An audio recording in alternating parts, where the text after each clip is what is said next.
शुक्रदेव जो तुला राशि के स्वामी हैं, वो गुरु के साथ मिलकर गज लक्ष्मी राजयोग बना रही हैं, जो अगस्त के महीने में तुला राशि के लोगों को बड़े अच्छे रिजल्ट देने वाला है।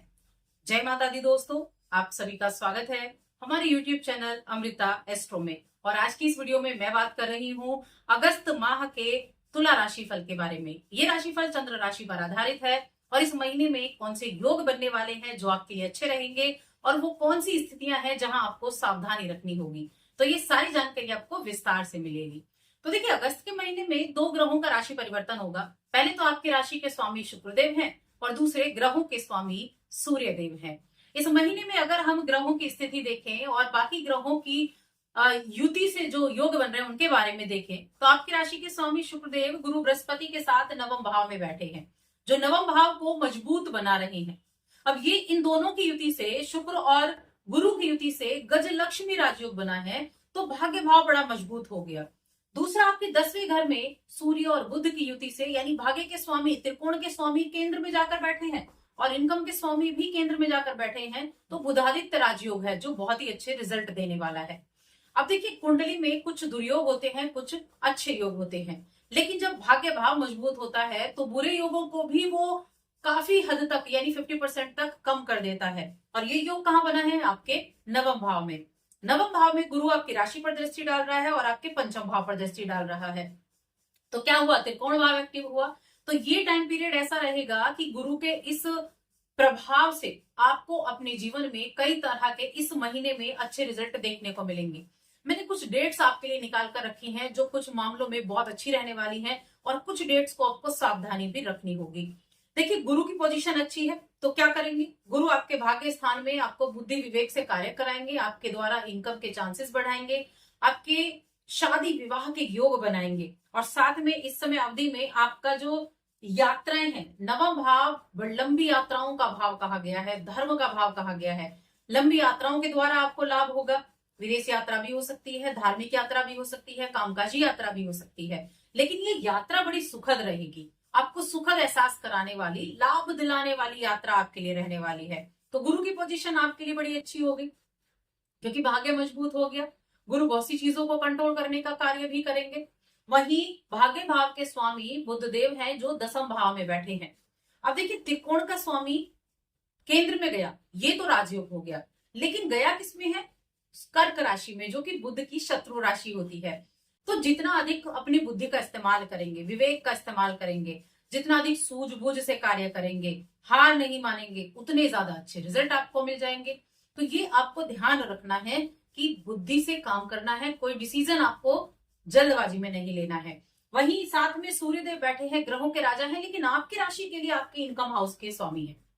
16 तारीख तक यहाँ है, 16 अगस्त तक, तो बहुत अच्छे रिजल्ट देंगे यहाँ बैठकर, क्योंकि दसम भाव के कारक भी सूर्यदेव कहे गए हैं। इनकम हाउस के बैठे हैं तो आपके कार्यों के द्वारा आपको रिजल्ट मिलेगा, आपको इनकम होगी, इनकम के सोर्सेज बनेंगे, क्योंकि इनकम के सोर्सेज बना रहे हैं। और उसके बाद जब इनका राशि परिवर्तन होगा, आपके 11वें घर में जाएंगे, तो अपने घर में जाएंगे 1 वर्ष के बाद, तो क्या करेंगे? इनकम के चांसेस आपको देंगे। लेकिन दिक्कत क्या हो रही है कि पहले से ही सूर्य के घर में केतु विराजमान है। आपको ये 1 साल बाद अपने घर आए, वहां पर पहले से शत्रु बैठा हुआ हो, तो कहीं ना कहीं गुस्सा तो आता है। तो क्या होगा कि सूर्य कोशिश करेंगे पूरे रिजल्ट देने के, और देंगे भी, इनकम के चांसेस आपको देंगे, लेकिन थोड़े से एफर्ट ज्यादा करने पड़ सकते हैं, चिड़चिड़ाहट ज्यादा रह सकती है। शिक्षा में लाभ मिलेगा आपको, संतान के द्वारा लाभ मिलेगा, हालांकि संतान का ध्यान रखना है, गर्भवती महिला है उनको थोड़ा ध्यान रखना है। पहली बात तो राहु पंचम में है, फिर वहां से सूर्य की दृष्टि भी जा रही है। गर्भवती महिलाएं ध्यान रखें। लेकिन हाँ, आपको शिक्षा में अच्छा रहेगा, आपके लिए इस समय अवधि में प्रेम के मामले में अच्छा रहेगा, क्योंकि गुरु की दृष्टि आपके पंचम पर होगी, तो उस मामलों में अच्छा भी है। शिक्षा के लिए तो बहुत ही अच्छा है गुरु का ये गोचर, क्योंकि गुरु की दृष्टि पंचम पर है। इंटरव्यू वगैरह के लिए कॉल आ सकती है, इंटरव्यू के लिए अच्छा है, तो उन चीजों के लिए बहुत बढ़िया ये योग रहने वाला है। शुक्रदेव की अगर हम बात करें तो शुक्रदेव अभी तो आपके नवम भाव में है, फिर जाएंगे आपके दसम भाव में। दोनों ही स्थितियां शुक्र की अच्छी बनी हुई हैं। शुक्र की भी कुछ ऐसी स्थितियां हैं जहां आपको अच्छे रिजल्ट मिलेंगे। देखिए, यहाँ इस टाइम पीरियड में 12 अगस्त तक आपके लिए थोड़े खर्चे बढ़ सकते हैं। घर परिवार के लोगों के लिए खर्चा हो गया, घर के बुजुर्गों के लिए खर्चा हो गया, शिक्षा पर खर्चा हो गया। लेकिन 13 तारीख से 29 अगस्त तक इस टाइम पीरियड आपका रहेगा। बहुत अच्छे रिजल्ट आपको देखने को मिलेंगे। नौकरी में अच्छे चांसेस, इंटरव्यू वगैरह के लिए कॉल, नई डील आप ले सकते हैं, डील्स अच्छी होंगी। बिजनेस में अच्छी अपॉर्चुनिटी आपको देखने को मिलेगी, कोई बड़ा फायदा होगा, कोई अच्छे ऑफर आपको इस समय अवधि में मिल सकते हैं। जब आप ये कह सकते हैं कि जब शुक्र का राशि परिवर्तन होगा 21 अगस्त से स्थितियां बदल जाएंगी अचानक से, और शुक्र बहुत अच्छे परिणाम देंगे। 21 तारीख से उन लोगों के लिए ज्यादा अच्छा रिजल्ट है जो फैशन इंडस्ट्री से जुड़े हैं, जो ऑनलाइन काम से जुड़े हुए हैं, जो बुटीक वगैरह से जुड़े हुए हैं, उनको बहुत अच्छे रिजल्ट शुक्रदेव देने वाले हैं।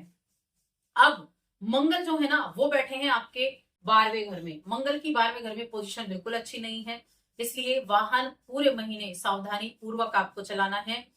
वैवाहिक जीवन में थोड़ा सावधानी रखनी है, पार्टनरशिप में काम करते हैं वहां भी सावधानी आपको रखनी होगी, यानी कि हेल्थ का भी आपको ध्यान रखना है, क्योंकि मंगल का 12वें घर में जाना थोड़ा सा प्रॉब्लम दे सकता है। लेकिन जैसा कि मैंने कहा, जब नेगेटिव कुछ चीज होती है और कुछ पावरफुल चीज होती है तो उनको भी थोड़ा कम कर देती है। लेकिन एक यहाँ पर देखिए शनि और मंगल का समसप्तक योग बना हुआ है, जो अच्छा योग नहीं होता। शनि की पोजीशन अच्छी है, शनि की छठे भाव में बड़ी अच्छी पोजीशन है, कर्जों को कंट्रोल करने के लिए, रोग को कंट्रोल करने के लिए, कोई आपका कोर्ट केस वगैरह चल रहा है उसको ठीक करने के लिए अच्छा है। लेकिन मंगल भी साथ में है तो सतर्कता जरूरी है, यानी कि बुद्धि विवेक से काम करें, सतर्कता के साथ काम करेंगे तो अच्छा रहेगा। अब यहाँ पर देखिए इस समय अवधि में क्या होगा, शादी के चांसेस भी यहाँ बन रहे हैं, क्योंकि गुरु आपकी राशि पर दृष्टि डाल रहा है, तो शादी विवाह के भी योग यहाँ बनने वाले हैं 13 तारीख से। बहुत अच्छे चांसेस यहाँ बन रहे हैं, घर परिवार में मांगलिक कार्यक्रम इस टाइम पीरियड में हो सकता है। 21 अगस्त से अच्छे रिजल्ट मिलेंगे। 9 से 12 अगस्त तक थोड़ा ध्यान रखेंगे हेल्थ का है, और थोड़ा सा शत्रुओं से भी सावधानी रखेंगे, किसी तरह का कर्जा नहीं लेंगे। 9 तारीख, 10 तारीख, 11 और 12 4 दिन ध्यान रखना है आपको। उसके बाद 15, 16 और 17 अगस्त, इन 3 दिन आपको स्ट्रेस हो सकता है किसी चीज को लेकर, तो थोड़ा ध्यान रखें। डेट्स को आप याद रखें। 27, 28 को बहुत बड़ा डिसीजन नहीं लेना है, इसका ध्यान रखना है आपको। और जॉब के लिए कौन सा टाइम पीरियड अच्छा है, तो देखिए 21 तारीख से 25 तारीख और लास्ट में 28 और 29 अगस्त, ये जॉब के लिए बहुत अच्छे हैं। कोई इंटरव्यू देने जा रहे हैं, किसी कंपटीशन का हिस्सा बनते हैं, तो बहुत अच्छे रिजल्ट आपको देखने को मिलेंगे। आपके लिए इस टाइम पीरियड में ऐसा रहेगा कि जो आपने चाहा वो मिल गया, ऐसा ये रिजल्ट आपके रहेगा, क्योंकि शुक्र और चंद्र की युति से बड़ा अच्छा योग बनेगा, योग परिवर्तन बनेगा। प्रॉपर्टी वगैरह से मैंने कहा, प्रॉपर्टी से जुड़ा काम करते हैं तो इस महीने में थोड़ी पैसों का लेन देन करते समय या काम करते समय आपको सावधानी जरूर रखनी होगी। तो आप ये कह सकते हैं शुक्र अच्छे हैं, गुरु अच्छे हैं, बुध भी अच्छे हैं, सूर्य भी अच्छे हैं। उपाय भी आपको करने हैं। उपाय क्या करने हैं उसके बारे में भी बात करूंगी। राहु की हम बात करते हैं। देखिए राहु आपके पंचम भाव में बैठे हैं, थोड़ा बुद्धि को भटकाने का कार्य करते हैं, डाइवर्ट करने का काम करते हैं, स्टूडेंट्स के लिए भी डाइवर्ट करने का काम करते हैं। लेकिन गुरु की दृष्टि पंचम भाव पर है, जो चीजों को ठीक भी करेगी, यानी मन डाइवर्ट होगा लेकिन साथ में कोई आपका आकर समझा भी देगा। कोई गुरु तुल्य माता आपके पेरेंट्स हो गए, सो समझाएंगे तो चीजें ठीक हो जाएंगी। तो गुरु जो है ना वो बहुत सारी चीजों को कंट्रोल करने का काम करेंगे, ठीक करने का काम करेंगे। तो बहुत सारी चीजों को, तो यही एक जो कुछ योग बने हैं ये अच्छे रिजल्ट देने में आपको कामयाबी देने वाले हैं। लेकिन जो सावधानी बताई है उनको जरूर रखना है। बुद्धि विवेक का कार्य करें, वाहन सावधानी पूर्वक चलाएं। देखिए आपके धन भाव के स्वामी हैं जो 12वें घर में गए हैं, तो खर्चे भी हो सकते हैं, खर्चों को कंट्रोल करें। हेल्थ के ऊपर भी खर्चा हो सकता है, तो जितना अधिक अपना अपने घर परिवार के लोगों का ध्यान रख सकते हैं उतना रखें, क्योंकि सावधानी सबसे ज्यादा इंपॉर्टेंट है। जब आप कुछ चीज के लिए मेहनत करनी छोड़ देते हैं प्रॉब्लम तब आती है, लेकिन जब आप एफर्ट कर रहे हैं और हार ही नहीं मान रहे हैं तो वहां रिजल्ट आपको मिल जाते हैं। इस चीज को हमेशा याद रखें। उपाय क्या करने हैं, उपाय के तौर पर हनुमान जी की आराधना करें, हनुमान चालीसा का पाठ करें, सुंदरकांड का, हनुमान अष्टक का, इन चीजों का पाठ आप कर सकते हैं। और मंदिर जाएं, क्योंकि नवम भाव में गुरु है, मंदिर जाएंगे तो बहुत अच्छे रिजल्ट आपको उससे देखने को मिलने वाले हैं। तो ये इस महीने में आपके लिए इस महीने का हाल होने वाला है। तो बस आज की इस वीडियो में इतना ही। आपको वीडियो कैसी लगी हमें कमेंट करके जरूर बताएं। जय माता दी।